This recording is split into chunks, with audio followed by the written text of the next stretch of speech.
Mon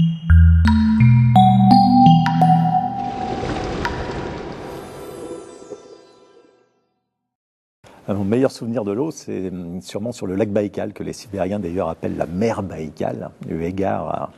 cette incroyable réserve d'eau douce, ce lac que moi j'ai remonté sur une vieille barque de pêcheurs à la rame.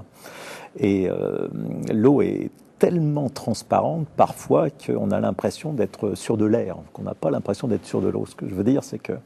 parfois sur cette barque, on regardait et il y avait des poissons qui étaient à 10, 15, 20 mètres de fond. On avait l'impression, en quelque sorte, qu'ils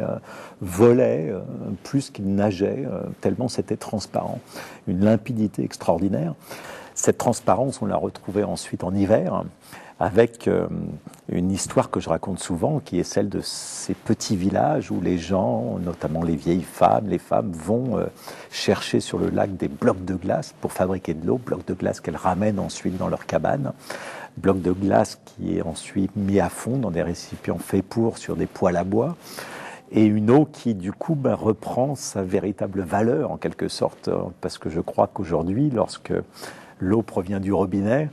eh bien, il y a un rapport à l'eau qui est totalement différent, bien évidemment, à celle que peuvent avoir ces vieilles femmes qui, à moins 40, moins 50, vont scier des blocs de glace, les ramènent, font fondre. Et du coup, ça induit une économie évidente qui est que